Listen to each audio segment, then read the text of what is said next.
लोकसभा चुनाव ने परखच्चे उड़ा दिए उन लोगों के जो एक अकेला सब पर भारी वाली राजनीति कर रहे थे। कि महिला कांग्रेस की राष्ट्रीय अध्यक्ष प्रदेश अध्यक्ष को कह रही हैं कि जूते मार कर इसको निकाल दो, और महिला कांग्रेस की अध्यक्षा कह रही हैं कि अगर असली बात की हो तो जूते मार के दिखाओ। मैं कुशाग्र बुद्धि कह देता हूँ, इसमें तो कोई आपत्ति नहीं है।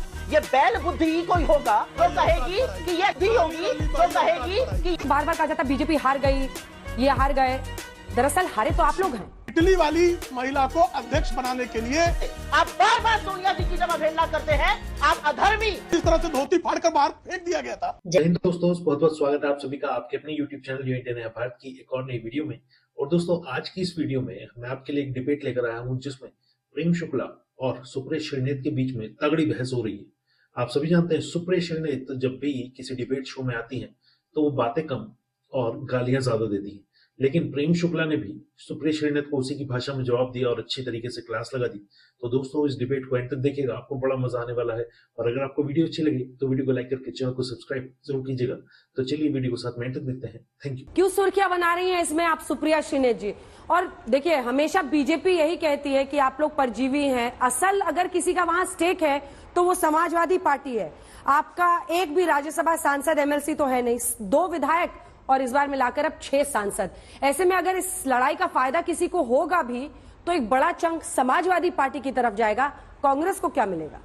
फायदा इस देश के लोकतंत्र को होगा, फायदा इस देश की जनता को होगा, फायदा उत्तर प्रदेश के सम्मानित लोगों को होगा जहां से मैं आती हूं।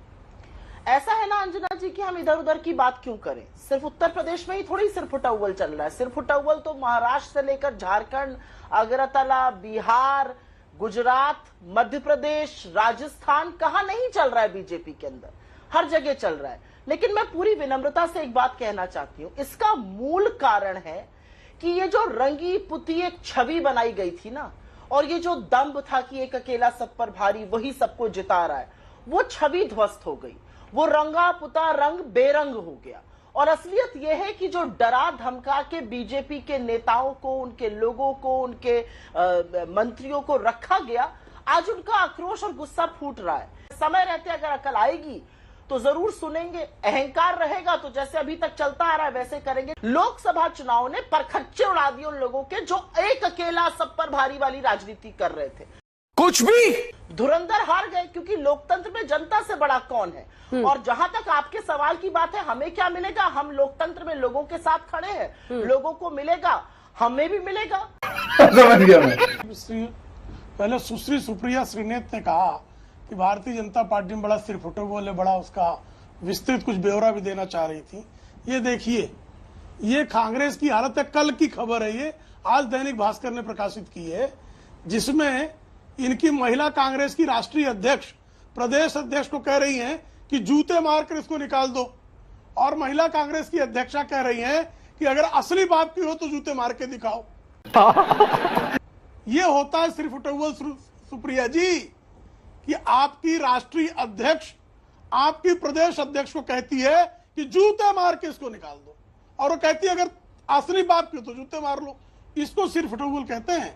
भारतीय जनता पार्टी के चिंतन मंथन के दौर को सिरफुटअव्वल जो है, बाल बुद्धि के लोग कह सकते हैं, ये उनका अधिकार है। बाल बुद्धि के लोगों को इस तरह की बातें करने का अभ्यास हुआ करता है। यहाँ कोई सिरफुटअव्वल नहीं है।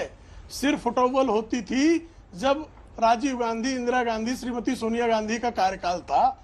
उस कार्यकाल में जब मन करता था मुख्यमंत्री हटा दिया जाता था। मुख्यमंत्री ने ठीक से नमस्कार नहीं किया, अंजैया जी को मुख्यमंत्री पद से हटा दिया गया। किसी ने कहा कि भाई ये मुख्यमंत्री जो है ये कूद पड़ रहा, इसको बाबा साहब भोसले हमारे महाराष्ट्र में थे, उनको कांग्रेस के विधायक मारने के लिए आए, वो कूद कर भाग गए थे बाबा साहब भोसले। ये दृश्य और दौर देखा, इसको सिरफुटअव्वल कहते हैं। भारतीय जनता पार्टी में दूर दूर तक इसकी संभावना नहीं है। जी अंजना जी कुछ पूछना चाह रही थी? नहीं, पूछना नहीं चाह रही थी, मैं टिप्पणी कर रही थी कि चूंकि आप उनके नेता का नाम लिए बगैर आप उन पर टिप्पणी कर रहे हैं, फिर उनकी तरफ से आपके नेता के लिए अपमानजनक भाषा का इस्तेमाल होगा, फिर आप दोनों की इस खिचड़ी में और लड़ाई में मैं फंसूंगी, हमारे दर्शक फंसेंगे। भाषा नहीं किया। नहीं, कौन सी अपमानजनक भाषा क्या है? क्या अपमानजनक भाषा? आपको भी पता है कि बालक बुद्धि बोलने पर उस तरफ से भी हमला आएगा। ऐसे में मैं आप दोनों से निवेदन कर रही हूँ, मुझे भी पता है कि आपने किसी नेता का नाम नहीं लिया है, हवा में तीर छोड़ा है कि जाके लगे। अच्छा, तो बालक बुद्धि, अच्छा मैं दोनों तरफ से शुरू कुशाग्र बुद्धि कह देता हूँ। उनको कुशाग्र बुद्धि कह देता हूं। दोनों तरफ से फिर अब यही नहीं, मैं लड़ाई उनको कुशाग्र बुद्धि कह देता हूं। ठीक है, मैं आपके मैं कुशाग्र बुद्धि कह देता हूं, तो प्रसन्न सुप्रिया हो जी। जाए वो। सुप्रिया मैं कुशाग्र बुद्धि कह देता हूं, इसमें तो कोई आपत्ति नहीं है। क्या बढ़िया था गुरु। मैं तो ईश्वर से प्रार्थना करती हूं कि यही दम्भ और यही अहंकार बीजेपी का चलता रहे। जनता ने आईना दिखाने का काम किया है, 63 सीटें कम हो गई हैं, एक आदमी के नाम पर चुनाव लड़ा गया था, उसके बाद भी इतना दम्भ है, यही दम्भ बरकरार रहे, बहुत जल्दी विपक्ष में बैठेंगे। ये बैल बुद्धि ही कोई होगा अगर इसको अनुशासनहीनता मान के चुप हो जाएगा। और क्योंकि आपने इसका जिक्र कर दिया था तो जस को तस देना पड़ेगा। ये बैल बुद्धि है, बैल बुद्धि होगी जो कहेगी कि ये बुद्धि होगी जो कहेगी कि ये अच्छी चीजें हो रही हैं। अगर कुशाग्र बुद्धि होगी तो इसमें अवसर ढूंढेगी। आप यहाँ पर मुझे दो शब्द कहिएगा। मैं आपसे भी सुप्रिया जी निवेदन कर रही हूँ, मैंने उनको भी बोला था, मैं उनको भी बोला था, आपसे भी कह रही हूँ, आप दोनों के लिए एक मौका है कि आप बेहतर व्यवहार दिखाएं। उन्होंने कहा इसलिए उस स्तर पर गिरने के लिए आप बाध्य नहीं हैं। आप भी ये पहल कर सकती हैं कि आप अमर्यादित भाषा से बचें। गजब बेइज्जती है। और मैं आप दोनों से निवेदन कर रही हूँ, अच्छा नहीं, क्यों एक दूसरे के नेताओं की इस तरह से जगहसाई करनी है? प्लीज मैं रिक्वेस्ट कर रही हूँ, आप दोनों से रिक्वेस्ट ही कर सकती हूँ, मर्यादित भाषा का इस्तेमाल कीजिए, जैसे मैंने उनको कहा था आपको भी कहा। बहुत छोटी सी बात कह रही हूँ, मैंने अपने अंजना जी, मैंने अपने शुरुआती वक्तव्य में प्रधानमंत्री मोदी कहा, मोदी जी कहा, मैंने तो कोई गलती बात नहीं करी। लेकिन अगर सामने से ऐसे भी डिबेट नहीं हो सकता, ये क्यों? प्रेम जी, कांग्रेस बार बार इसको बहुत बड़ी जीत बता रही है, लेकिन सच्चाई ये है कि आप नर्वस 90s के शिकार हुए। और चूंकि 4 जून के बाद आप हल्ला बोल पर आई भी नहीं थी, बस एक संडे को आप आ पाई थी, तो आज पहली बार प्रश्न हो रहा है। नर्वस 90s की आपकी पार्टी शिकार हुई, 99 पर आउट हो गए। सरकार तीसरी बार प्रधानमंत्री के तौर पर नरेंद्र मोदी की बनी है और आप लोगों को जनता ने विपक्ष में ही बिठाया है। ऐसे में जो ये बार बार कहा जाता है बीजेपी हार गई, ये हार गए, दरअसल हारे तो आप लोग हैं। आप लोगों का मंथन आप लोगों को क्या बताता है?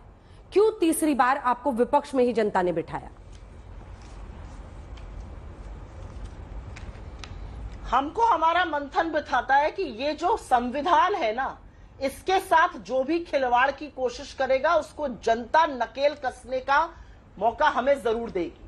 अच्छा, एक इटली वाली महिला को अध्यक्ष बनाने के लिए एक पिछड़े समाज के अध्यक्ष को किस तरह से बाहर कांग्रेसी फेंक आते हैं, इसको कहते हैं सिर्फ टॉवल।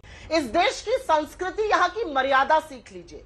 ये देश बेटी से ज्यादा बहू की इज्जत करता है और हर बार जब आप सोनिया जी को अपशब्द कहते हैं, उनके ऊपर कटाक्ष करते हैं, आप इस देश की संस्कृति की, हमारी मान्यताओं की, हमारे धर्म की आप निरंतर हत्या करते हैं। इस देश में जब औरत कोई आदमी की साथ सिंदूर लगाती है तो वो उसकी अर्थी उठती है उस घर से। आप बार बार सोनिया जी की जब अवहेलना करते हैं, आप अधर्मी और कटाक्ष जब करते हैं, आप निहायत ही घटिया राजनीति करते हैं। हिपोक्रेसी की भी सीमा होती है। देखिए, धुआं है नहीं, फिर भी किसी को अगर धुआं दिखाई दे रहा हो, जो बारंबार चुनाव में जिनका धुआं उड़ चुका हो, धूल धुआं के अलावा उनको कुछ दिखाई नहीं दे रहा है, ऐसे लोग कह सकते हैं। अभी मैंने एक प्रश्न पूछा मध्य प्रदेश और राष्ट्रीय अध्यक्ष को लेकर, उसका उत्तर छोड़ के बाकी सारे प्रदेशों में भाजपा की समीक्षा की जाने लगी और अपशब्दों का प्रयोग प्रारंभ हो गया। और उन अपशब्दों के प्रयोग में ये भूल गए कि भाई श्री सीताराम केसरी जो हैं कांग्रेस के अध्यक्ष थे, उनको किस तरह से धोती फाड़कर बाहर फेंक दिया गया था, ये सब जानते हैं। तो सिर्फ टॉवल का प्रकार ये होता है। अरे मौसी, 13 राज्यों में 0 सीटें आई हैं, पर हीरो तो है ना